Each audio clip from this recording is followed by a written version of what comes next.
All right, everybody. Thank you for coming back to our weekly chat here with author Kevin McAleer. We talk about all forms of literature, that mostly stuff that he likes and that he has available in his large bookcase of books there. He has a few bookcases, actually. So we have done many of the writers of Los Angeles. Last week, we did a section on James Thurber from Columbus, Ohio. And now we're coming back to California with an author named William Saroyan. Kevin has requested that we cover Saroyan this week, and specifically a collection of short stories called The Daring Young Man on the Flying Trapeze. I got the book at the Hollywood Library. Actually, it's called the Francis Howard Goldwyn Hollywood Library on 1623 Ivor Avenue, if you ever want to drop by there. I got a version that's called After 30 Years, The Daring Young Man on the Flying Trapeze. Kevin, are you familiar with that version of it, After 30 Years? No, it must be some foreword that Saroyan wrote for the 30-year anniversary or something, right? That is correct. That is correct. And the foreword is as long as the stories themselves. It's like take half. Half the book is the foreword. It's the longest foreword I haven't read all of it. It's the longest foreword you're ever going to have. Yeah. He's a very prolix kind of guy, I guess. And Kevin, why don't you start us off and tell us, why did you choose this author, this title, and what did you think of it this time around? He was all the rage in the 30s. Everyone was talking about him. I think the title piece to this collection of short stories, which is what it is, The Daring Young Man on the Flying Trapeze, published 1934 when he was 26 years old. Saroyan's dates are 1908 to 1981. Born and died in Fresno. That's interesting for a famous author. He dies where he was born. But that is indicative of Saroyan. He always stayed true to his roots, his Fresno, California roots, and his Armenian roots. His family was from Armenia. He, however, was born in America. And he came out with this book when he was 26 in 1934, in the midst of the Depression. And when I started going back into American literature, which was about 30 years ago, when I landed here in Berlin and decided the academic game was not for me and I thought I might want to start writing, I undertook a self education of sorts, where I went back into American literature to reread stuff that I'd read earlier, or to discover stuff that I had bypassed for whatever reason, or it had bypassed me. And I mentioned it in our last podcast. I went to the John F. Kennedy Institute. They have a great collection of books. And I started reading. And I started reading the people we've mentioned already, in particular, the likes of Fonte and Bukowski and Kane and Schulberg, all these guys from the 30s and 40s. And they all mention Saroyan in their writing in one way or another. And I had to go and look up this Saroyan guy. So I did, and this is the first book he published, 1934, The Daring Young Man on the Flying Trapeze. And I was very pleasantly surprised, because he writes like no one else. And you termed his writing prolix. A nicer way of putting it would be maybe loquacious. And maybe the worst way of putting it would be he has fallen in love with his own voice, which is a danger for authors. Take it from me. So, we'll get into all this in a moment. But my first exposure to Saroyan was I was semi blown away because he has a completely unique voice and a completely unique approach to writing. And we'll see that. I'll read some passages, what his approach is exactly. But he's like a little tour de force. That's maybe the kindest way of putting it, which is impressive on its own merits, and also impressive that he came out with a book that's so original. That's clear. It's completely original at the tender age of 26. So that's, yeah, that's, and I hadn't read him in a long time, and thought we would take up his book and see how I felt about him about 25, 30 years on. Okay, sounds good. I think just to make a distinction between the terms prolix and loquacious, isn't prolix means he's, as a writer, he's putting in a lot of words, but loquacious, isn't that more in regards to speaking, or can you also use that term in regards to writing? Well, I'm using it. I don't know if you can. Okay. I'm doing my Saroyan thing here. I'm breaking the rules, maybe. Okay. Because he's great at breaking rules, and I love that. You know, what he's doing is he's attempting to expand the form of the short story, I would argue. At least it seems that that's what his agenda is, because he talks about it all the time too. He's talking about how one should write, how one shouldn't write, what he's trying to do here. He lays it all out for us. There's actually no mystery involved, and that's part of it. He's trying to show us that the short story form is a very supple, protean genre, and there are no rules if you don't make them for yourself, right? There don't have to be any rules, which is a breath of fresh air, because we've all been going through these standard style writers, London, Chandler. They give us a story. You know, there's a beginning, a middle, and end. There's a drama at the heart of it. There's a climax, and you can relate the story. I can tell you the story, as we have done, of a Jack London tale. I can tell you it. It's easily done. You can summarize it easily. You can't do that really with Saroyan. It's tricky. I'm not even going to attempt to. It's like the difference between Maupassant, Guy de Maupassant, the great French short story writer, where there is always a story. It's got a very solid structure. Again, the beginning, middle, and end. There's always a big, not always, but often a sting in the tail of the story. There's a nice little climax, an O. Henry climax. And Saroyan's more like Chekhov, a Chekhov play, where they say nothing ever happens. Things happen, of course, emotionally and otherwise, but three sisters are always just complaining about how dull country life is and how they want to go to Moscow, this sort of thing. Saroyan is much like Chekhov, I would argue. It's very formless, his stuff, but that's almost the mark of a great writer, that you can give us something to read that isn't some compelling drama.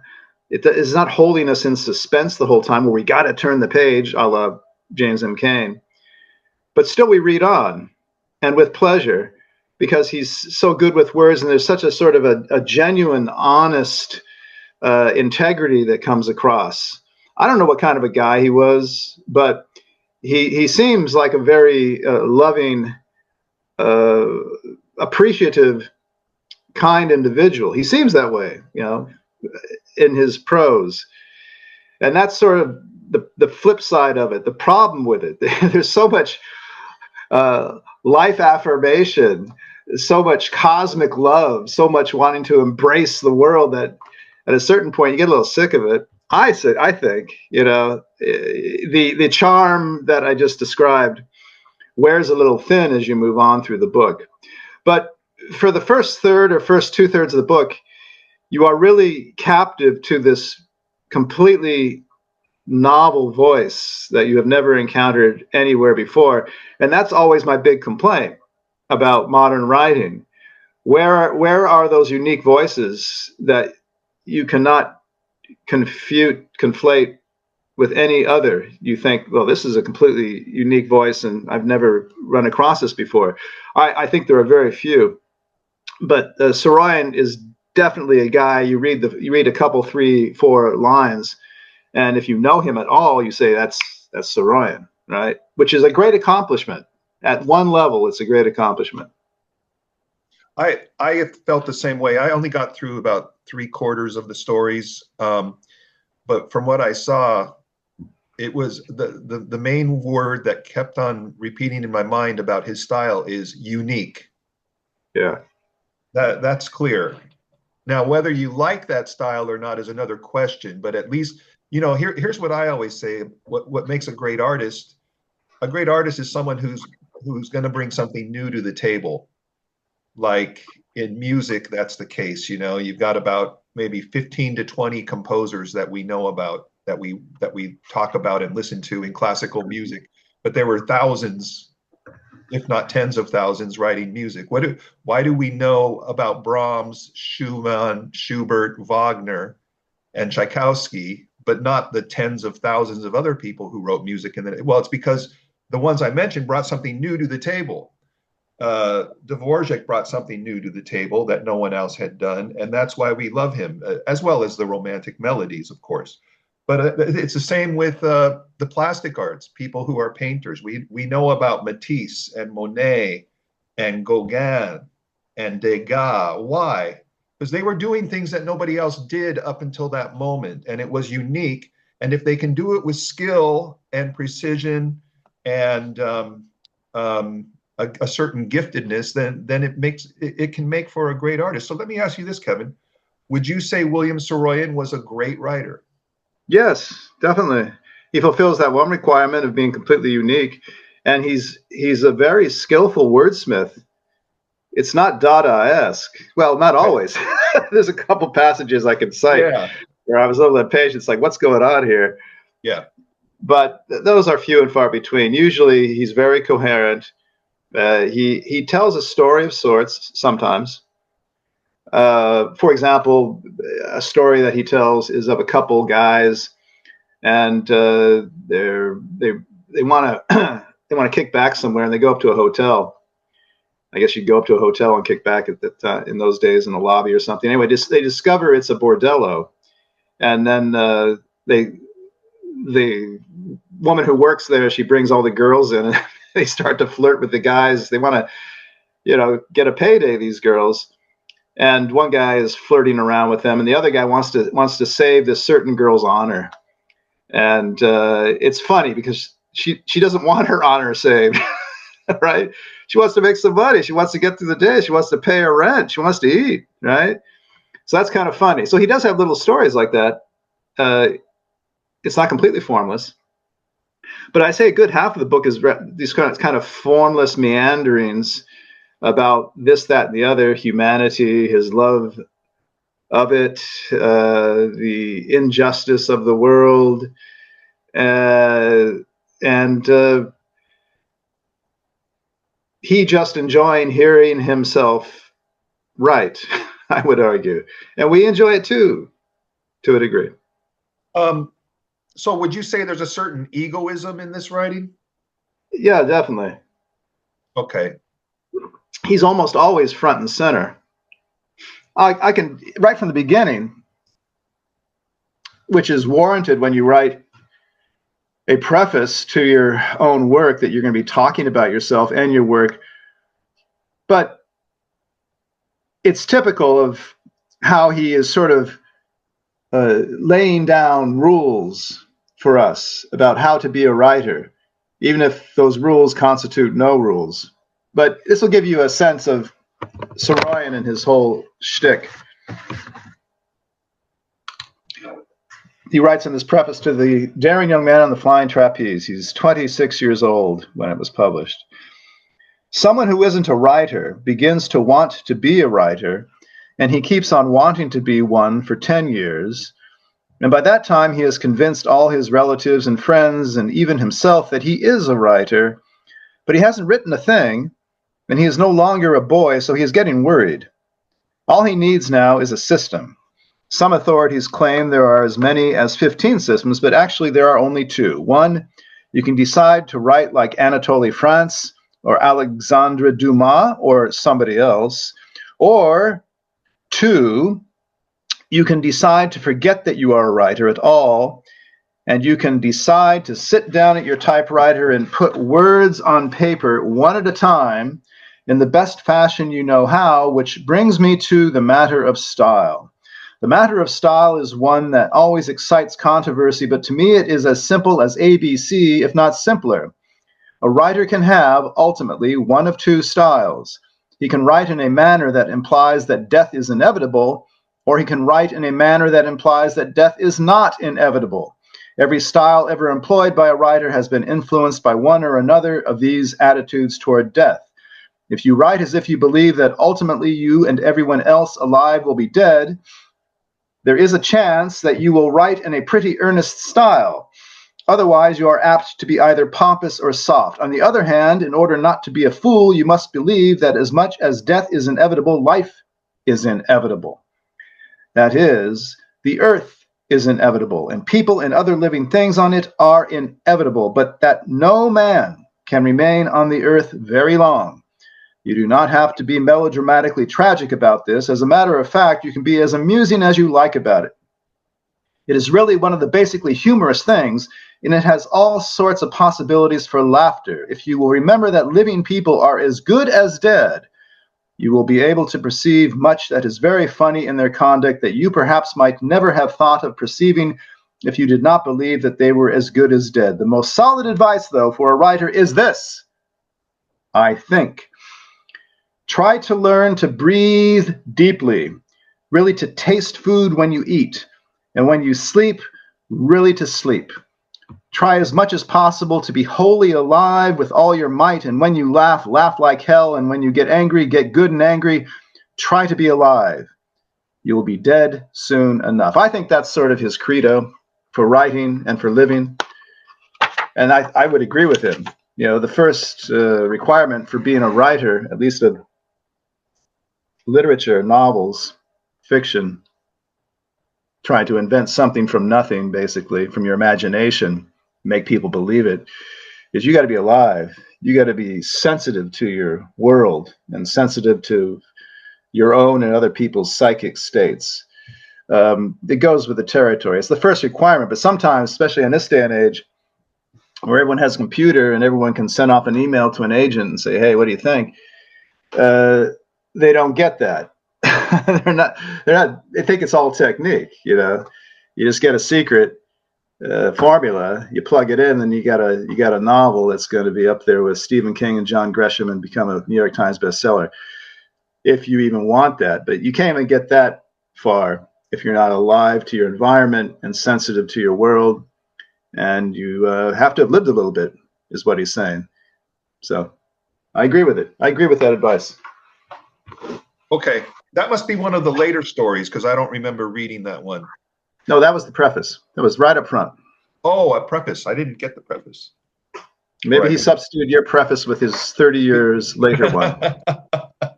He might have had that in there. I just skipped to the stories, so I don't really know. But yeah, interesting. Well, he's always talking about writing in all the stories. I mean, we can just go to one of his better stories, I think, 70,000 Assyrians. I like that one. And he's off to get a haircut, and he meets this guy. You know, again, to repeat, he's Armenian, of Armenian extraction, Mr. Saroyan, and he goes to a barber shop, one of these barber colleges, I don't know, anyway, where people can get haircuts very cheap because, again, it's a depression. And he meets this guy who looks, you know, rather swarthy, you know, maybe Near Eastern, and he kind of is probing about where he's from. He's kind of hoping that he's Armenian because, you know, You understand that, it's a small little community. Hey, meet another Armenian. He talks about that. The guy turns out to be a Syrian, which I suppose means Syrian, but he spells it with an A, like Ashurbanipal, an Assyrian. Anyway, and then he gets into, his a nice summary of his method of writing, and I'll read it here. Nothing is going to happen in this work. He's talking about this story where he's getting a haircut. He tells us right up front, right? He breaks through the fourth wall, they call it. He just turns to the audience and speaks to the camera, as it were, in the middle of the story. Nothing is going to happen in this work. I am not fabricating a fancy plot. I am not creating memorable characters. I am not using a slick style of writing. I am not building up a fine atmosphere. I have no desire to sell this story or any story to the Saturday Evening Post or to Cosmopolitan or to Harper's. I am not trying to compete with the great writers of short stories, men like Sinclair Lewis and Joseph Hergesheimer and Zane Grey. Men who really know how to write, how to make up stories that will sell. Rich men who understand all the rules about plot and character and style and atmosphere and all that stuff. I have no desire for fame. I am not out to win the Pulitzer Prize. By the way, he won it a few years later for a play called The Time of Your Life, in which he rejected then. Anyway, I am not out to win the Pulitzer Prize, so maybe that's truthful because he rejected the Pulitzer Prize, or the Nobel Prize, or any other prize. I am out here in the far west, in San Francisco, in a small room on Carl Street, writing a letter to common people, telling them in simple language things they already know. I am merely making a record, so if I wander around a little, it is because I am in no hurry and because I do not know the rules. If I have any desire at all, it is to show the brotherhood of man. This is a big statement, and it sounds a little precious. Generally, a man is ashamed to make such a statement. He is afraid sophisticated people will laugh at him, but I don't mind. I'm asking sophisticated people to laugh. That is what sophistication is for. So you get another little taste of him, and yeah, even when you think you're finally getting a story from Saroyan where the authorial voice takes a step back, he then thrusts himself forward into the action again. It's kind of charming, as I say. It's hard to even describe him as an egotist. It's just a guy who wants to share all this great stuff with you. One of those types, you know what I mean? You can't get too angry at him. Do you have any favorite stories? You mentioned this one you liked. Any others? Yeah, I do. I think one of my favorites was A Curved Line. It's where he takes this extension course in art at a local, I don't know, junior college, high school. I don't know exactly, but it's funny. And it's a real, well, I can read you a section very briefly here you can get some of his deadpan humor. He can go in many directions. He can be satirical, he can be ironic, he can be deadpan, he can be effusive, as we have noted. He can get all cosmic and kumbaya on us. My glasses have busted. Hold on a sec. And here's a section from this story called A Curved Line, which I found to be very good. And I can't say I would want to write like Saroyan in general. Not that I could, but I wouldn't even want to. It's not my style, but I would like to have written a passage like this. This is good. And so he's got all these amateur artists there, and they're all doing their thing. One of the men was making a pen and ink sketch of Lincoln. He was absolutely inspired. The instant I saw him, I could tell he was aflame with wonderful sentiments. Every student of art draws Lincoln. There is something about the man. If you start to draw him, no matter how poorly you draw it, if you start to draw him, no matter how poorly you draw, it will look exactly like Lincoln. It's the spirit, the inspiration. No one remembers how he looked. His face is like a trademark. The man had worked his sketch to the point where it was all but finished, and he was amazed. He was a man in his late 30s, and he wore a small Hitler-style mustache. I have reason to believe, however, that he was not a Nazi. It is simply that people unknown to one another and separated by oceans and continents are apt, now and then, to come upon the same sort of revelation in regard to some great human problem, such as sex, or to grow the same style of mustache. There is a well-known case of Havelock Ellis and D.H. Lawrence, beards and all. I sat at the table behind the man with the Nazi mustache. The teacher had said that she would be with me in a moment. I sat and watched the man who was sketching Lincoln. He was looking about nervously to see if anyone was noticing what he had done. He expected something to happen. He hadn't known he had had it in him. The others were mere sign painters. Okay, that's very subtle, but I think that's very funny. And there are other passages of that sort in this one story. So that would be a story that I like. Another story, it's a story called A Cold Day. It's sort of a La Boheme riff on the writing game where he's trying to get a story up, but he's freezing in his apartment. Throughout this anthology, the author, that is to say the narrator, and the author himself, William Saroyan, are pretty identical, and both of them are starving artists. In fact, the first story, the dying young man on the flying trapeze, how's that for one? The flying young man on the flying trapeze, he's starving. He's trying to get some food. He's trying to get a job, and he just can't get anything together. And I'm not even sure at the very end whether he dies or he just faints because he is so hungry. I'm not clear on that. Seems like he could be dying, in fact. I doubt that. You don't walk around all day in the city and then go back to your apartment and then you die. It seems to be a more protracted process. But he's hungry. And that's the persona here throughout this anthology. And in this one story, A Cold Day, he has to burn some books to create a fire to keep warm. That's a scene in La Boheme, right? Maybe you'd seen that, maybe not. Reminded me of that. I can give you a little excerpt of that one. Okay. Here we go.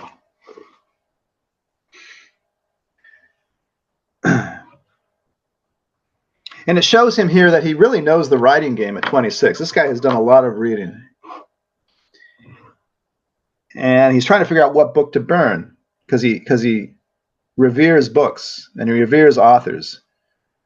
So he's having a hard time burning whatever book. Do not deceive. And at the same time, he's trying to get a story up that he can write. So do not deceive, he tells himself. Do not make up lies for the sake of pleasing anyone. No one needs to be killed in your story. Simply relate what is the great event of all history, of all time, the humble, artless truth of mere being.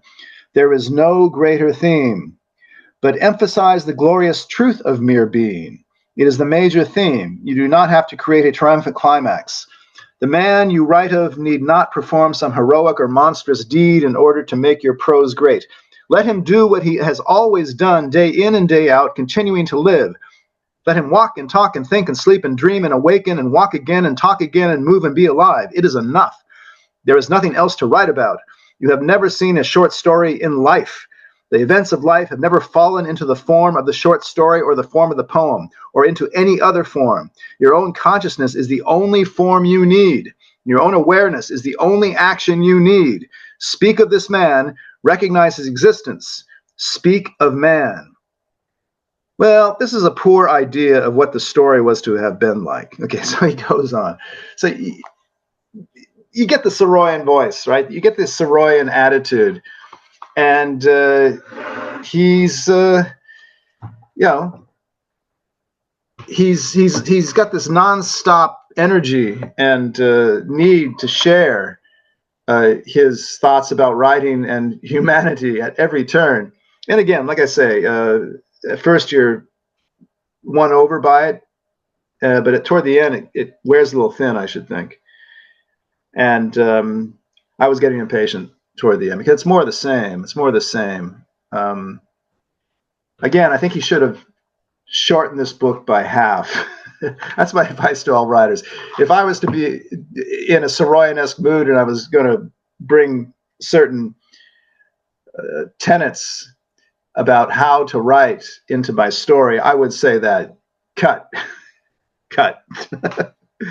That's what I always find myself saying, even with great writers like Saroyan. It's like, cut. It could only have benefited from a very judicious edit. Yeah. In the introduction, I did read some of his introduction, and you know that. Let me read a passage. Sure. The whole thing has to do with time, as Jack London pointed out. Do your work when it's time to do your work. Do it when an hour seems like forever, when the writing of 6 words seems like the invention of language itself, and there just isn't any such thing as form.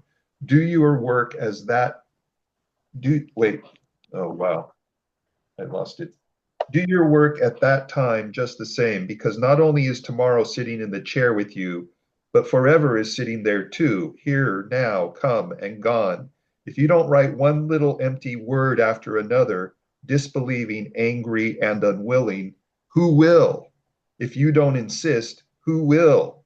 So it is, has been, and will be, so that now it is time in the next 6 or 7 words to swing around, at least a little of the way, if not all of it, a little nearer to the other side where the truth is different and the theory is different. I write, I believe in what I write. My writing is useful, it is necessary. It isn't bad, it's good. It isn't sick, it's well. It isn't empty, it's full. It isn't stupid, it's wise. I myself write my writing. That's the thing that makes the difference. You know, he reminds me of Walt Whitman.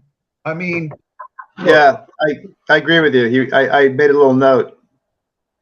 Yes, because in many respects he's sui generis, as you kind of pointed out. There's no predecessor to what he's doing in prose. But you know, if you had to find any predecessor, it sounds like Whitman. You know, embracing the universe, this cosmic metaphysical view of things, the affirmation and reaffirmation of I and me and who I am. You know, this is Whitman. Yeah, absolutely. And Emerson too. I would say that Whitman writes poetry like it's prose, and Saroyan writes prose like it's poetry. That's fair enough. Yeah.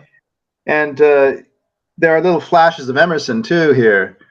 I picked out something. I believe in the right of man to contradict himself. That's right out of Emerson.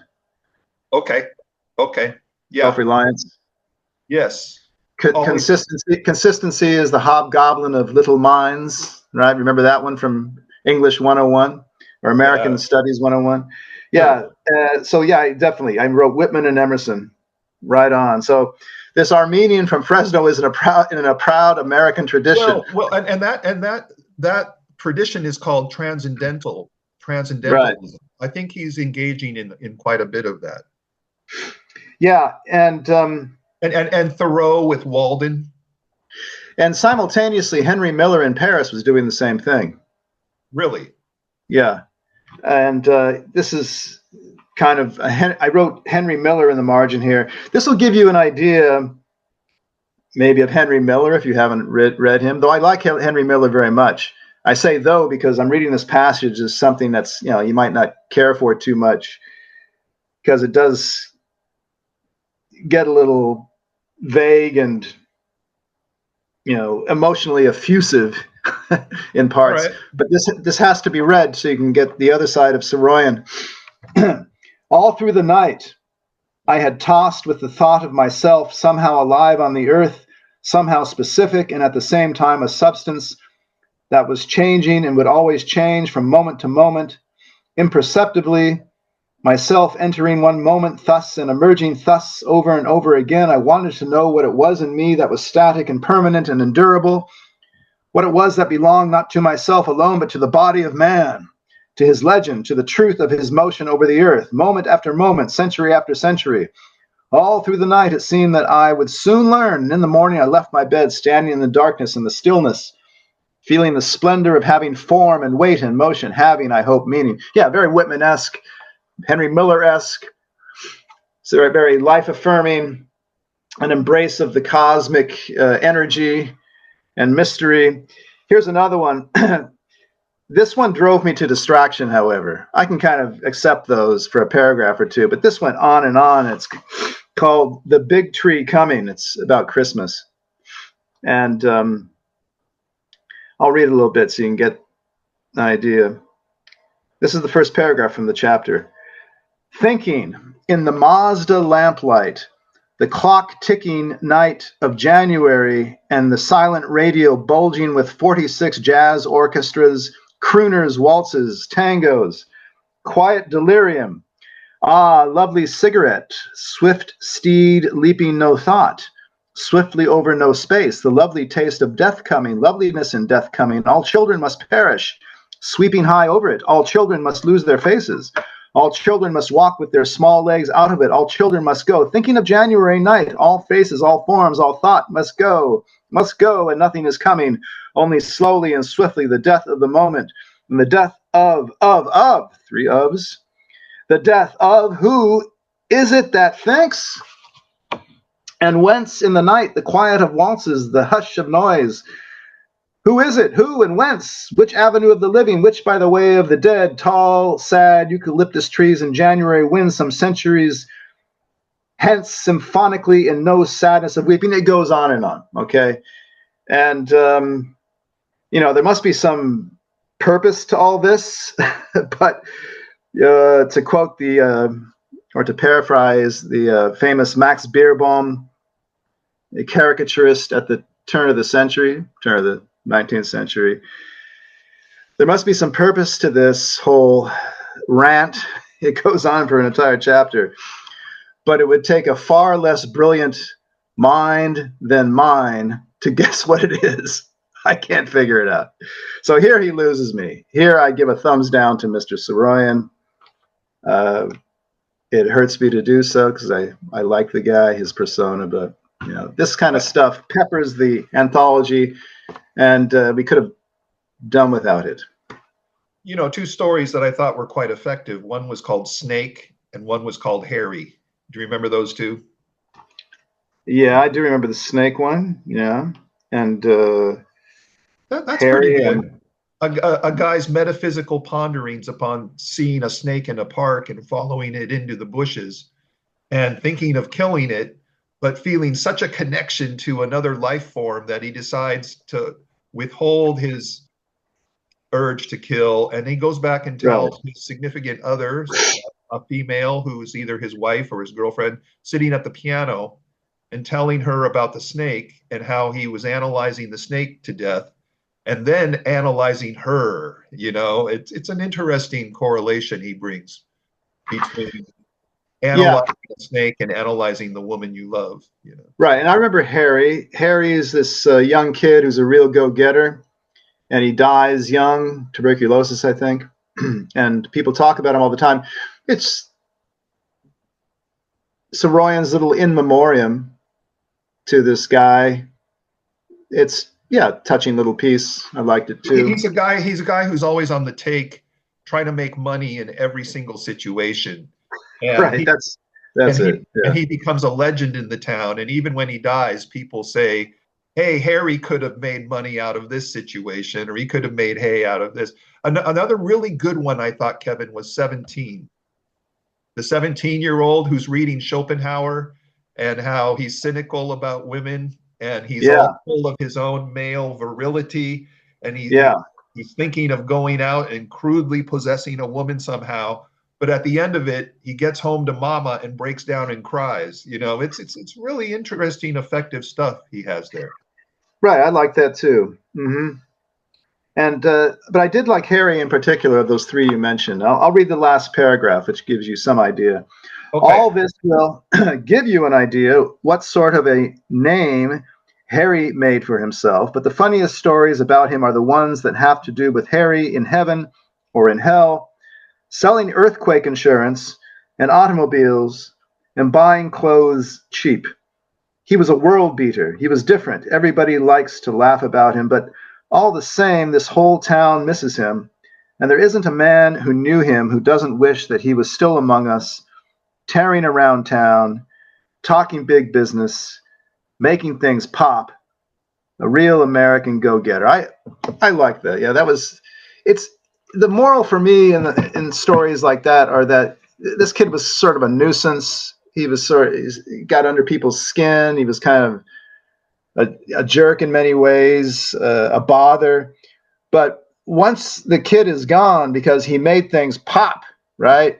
Brought a certain energy, you think fondly back on him, right? And that happens with a lot of people, I think, that in life, you don't appreciate people for the life energy they bring to a certain situation because you might feel they're morally objectionable in whatever way, or a nag, or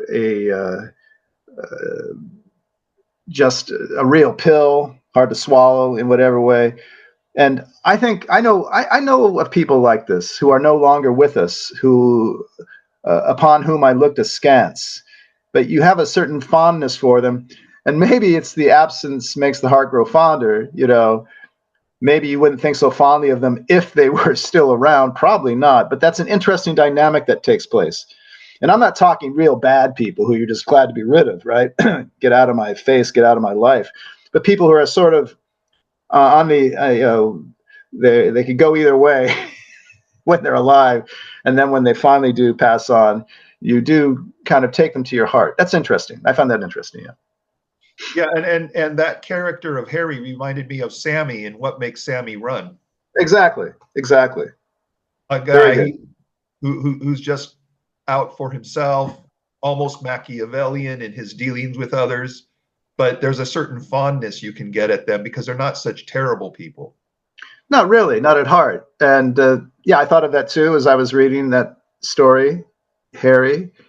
And yeah, I affirmed that. Now, in our talk about Sammy, what makes Sammy run? I said that I have a certain, fondness for the guy. I kind of like him in a way. That kind of roguish charm, if you want to call it that he has, and that energy that he exudes. And it's all about the vital life force, you know. Yeah. And what's the name of that philosophy of Bergson, Elan Vital?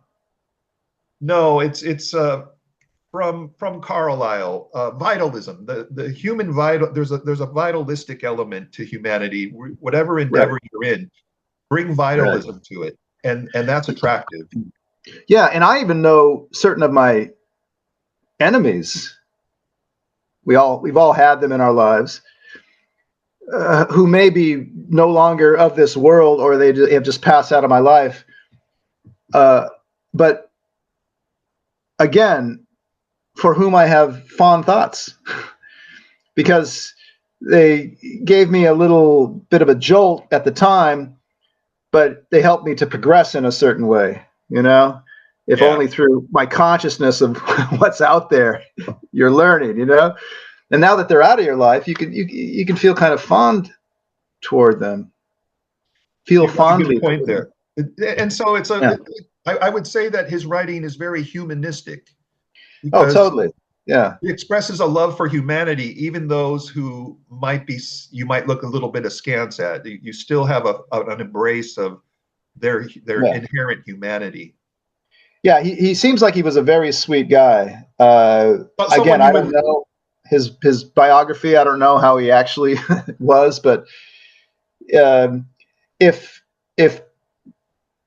style in prose is a projection of your personality, then I should hope it's the case for Mr. Saroyan. That he was the guy that comes across in this writing. I presume he was. Is it someone you would have liked to have known if you could have? Yeah, but don't spend more than a couple hours with him. It'll just go on forever. Get out of there. Because I mean, compare him to Hemingway. I mean, have you not said before that you think Hemingway's a great writer, but you're not sure you would have liked to be his friend or He would have been a tough Yeah, guy to be friends with, or something like that. I think so. Yeah, I think you had to be Subservient. yes, you had to sort of play second fiddle all the time to Ernest. And I'm not a guy who can't handle second fiddle once in a while, but it seems like Ernest was pretty much a terrorist in that regard. So no, I don't. Yeah, no one, even if they can play the role well, no one wants to play second fiddle all the time.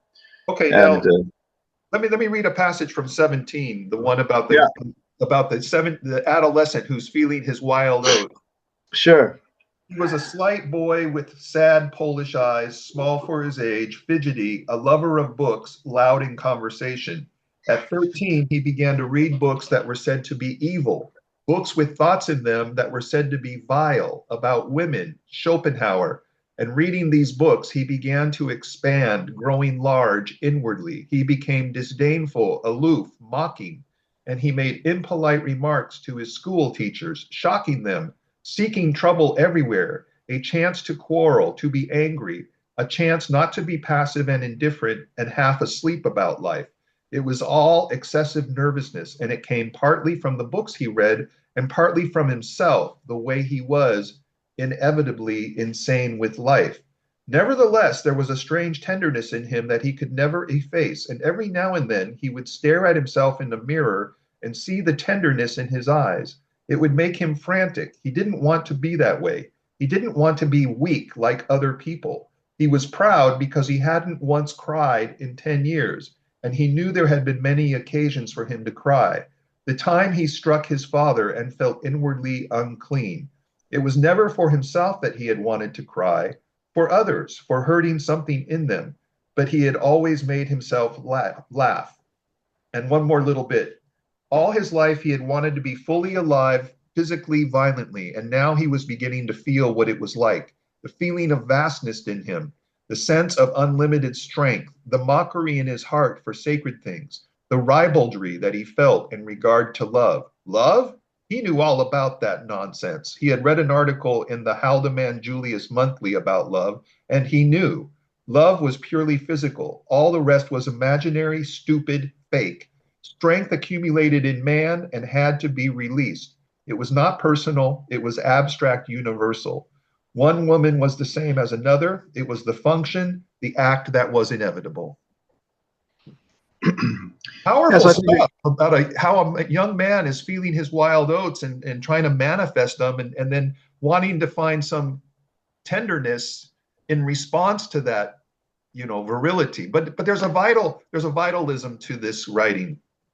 Speaking of the Schopenhauer, there's even a Nietzschean element, of course.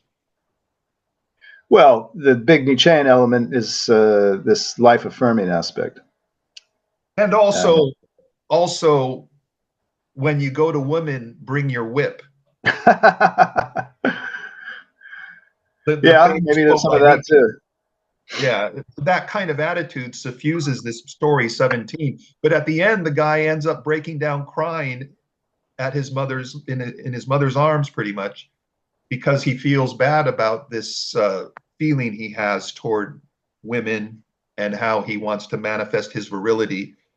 And he ultimately is an old softy at the end of the story.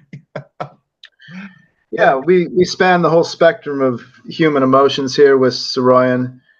That's the very good thing. It's only when he gets a little bit too cosmic and woo-woo that I get a little impatient with him. But if he sticks to a good, solid story like that, then I'm on board with him, 100%. okay. And But yeah, another story I liked was Snake. as Uh, you mentioned, yeah. do you mind if I read a little bit on that? What it's your podcast, man. You call the shots. Okay, because I read a long passage there, but I'll read one more little bit.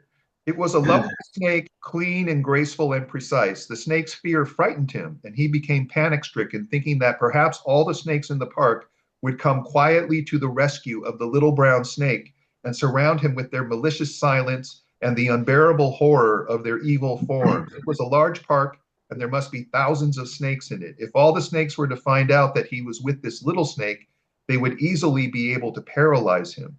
He stood up and looked around. All was quiet. The silence was almost the biblical silence of in the beginning. He could hear a bird hopping from twig to twig in a low earth bush nearby, but he was alone with the snake. He forgot that he was in a public park in a large city. An airplane passed overhead, but he did not see or hear it. The silence was too emphatic, and his vision was too emphatically focused on the snake before him. In the garden with the snake, unnaked, in the beginning, in the year 1931.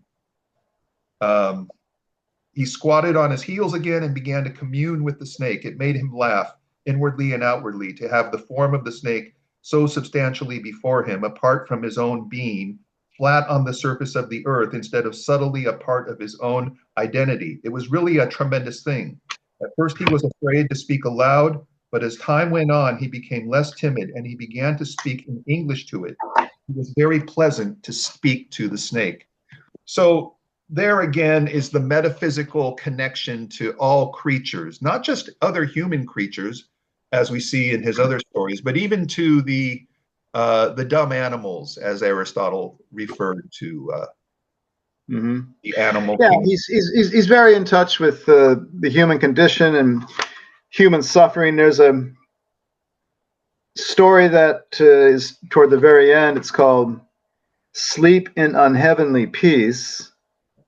And unheavenly peace or heavenly peace? Unheavenly peace. Okay. And he really taps into human suffering. He's looking out at a skating rink, couples in a skating rink. It's a roller skating rink, not ice skating. But until you enter the skating rink, you cannot appreciate how sad the city really is. So he finds supreme sadness in the skating rink. Interesting. You've got to see the boys and girls skating to feel how bad it is, how miserably ill everyone is with frustration. They move over the floor like swift insanity, giving futility an aspect of grace. The swiftness of their movement is purely sexual, and it is this that makes the severe expression of their faces so overwhelmingly amusing.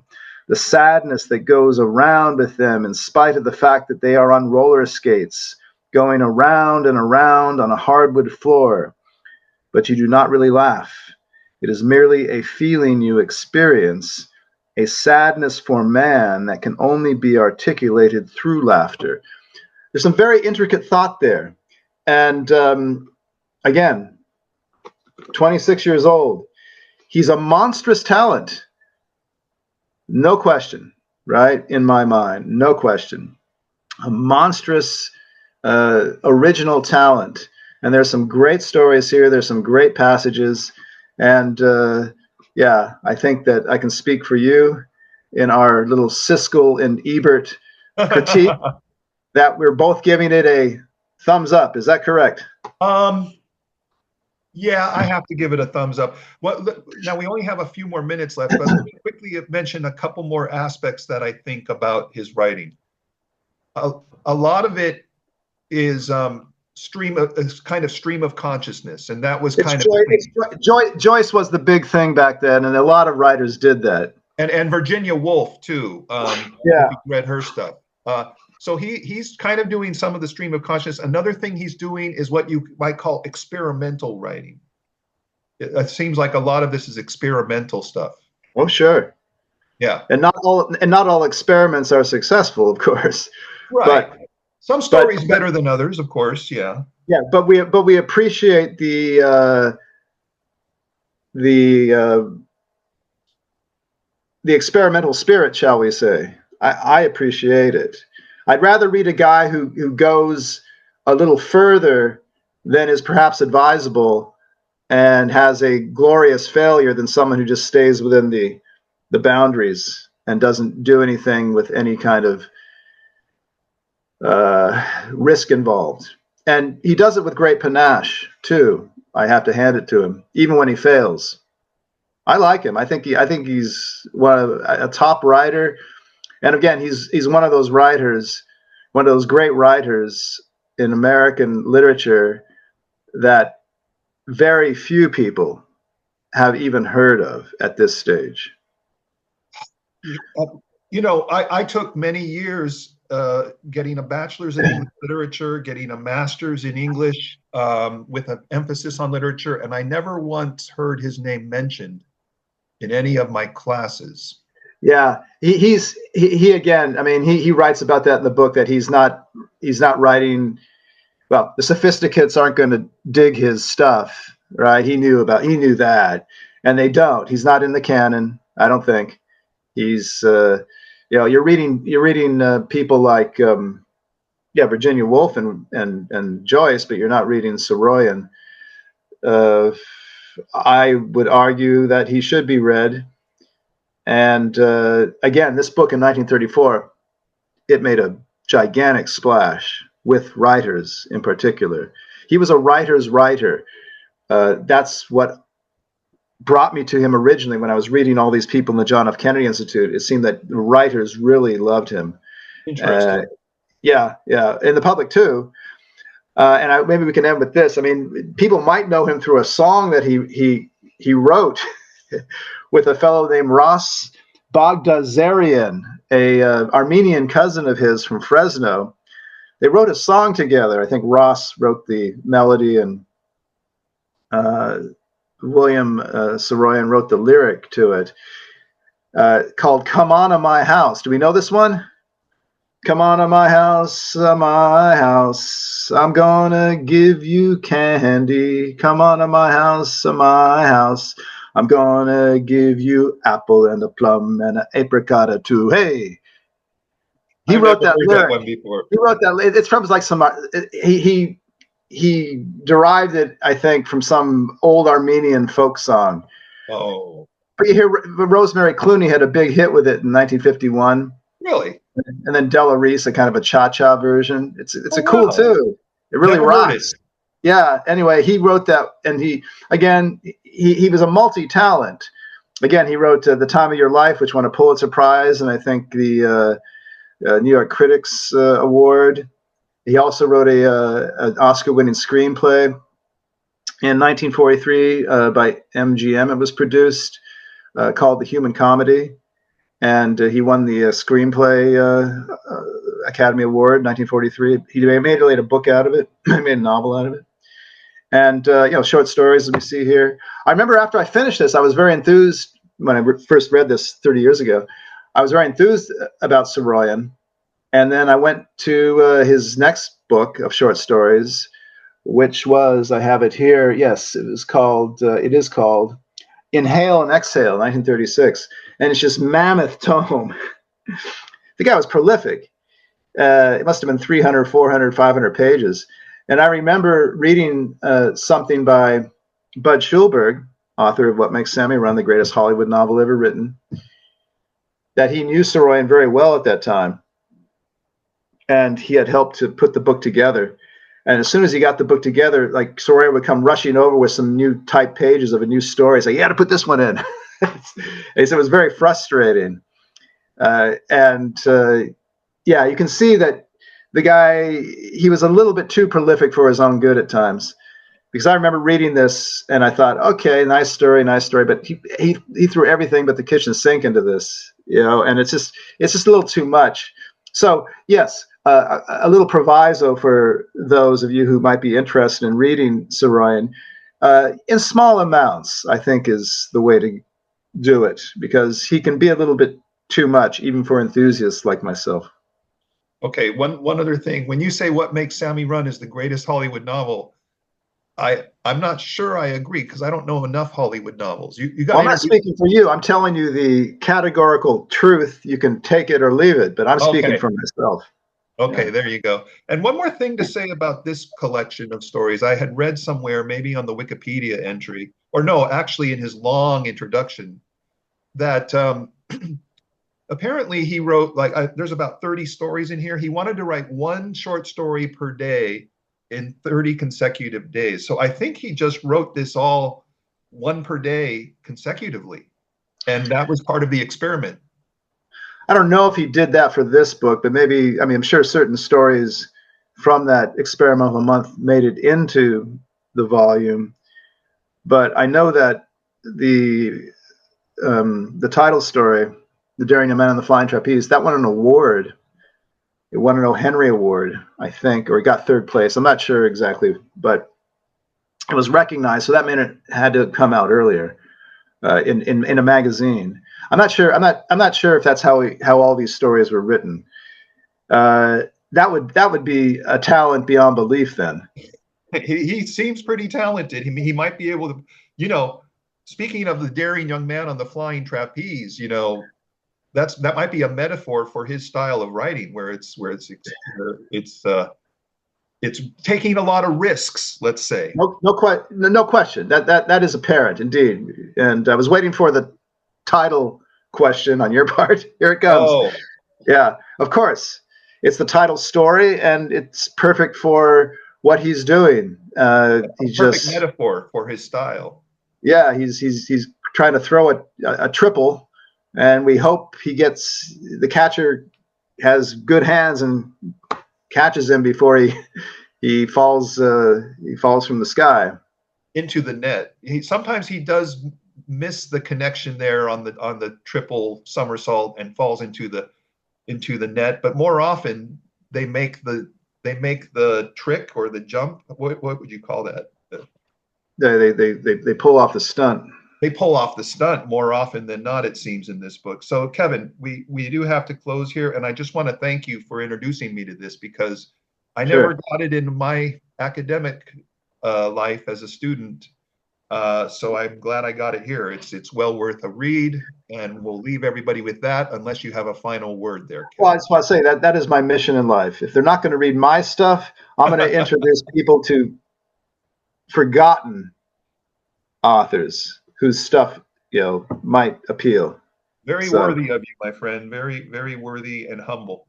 I like well, I don't know how humble it is. I always get in a plug for my stuff every time I say something like that. Oh, there So we hey. go. There we go. Well, anyway, Kev, thanks again. And okay, just to let our small viewership know, we've been doing this weekly, sometimes bi-weekly, but mostly weekly for the first 27 videos. This is the 27th. But Kevin's got a lot on his plate over there in Berlin, so he has now requested that we do this every 3 weeks in order to give us more time to read the books that we have chosen, or he has chosen. The next book coming up in 3 weeks is The Jungle by Upton Sinclair. Right, Kev? That's it. And there couldn't be two more different authors than Upton Sinclair and William Saroyan, and you'll see that in 3 weeks. All right. Sounds good, Kevin. Thanks All again. right. We'll see you then. See you then. Bye. Okay. 1 second here. Okay. Bye-bye, everybody.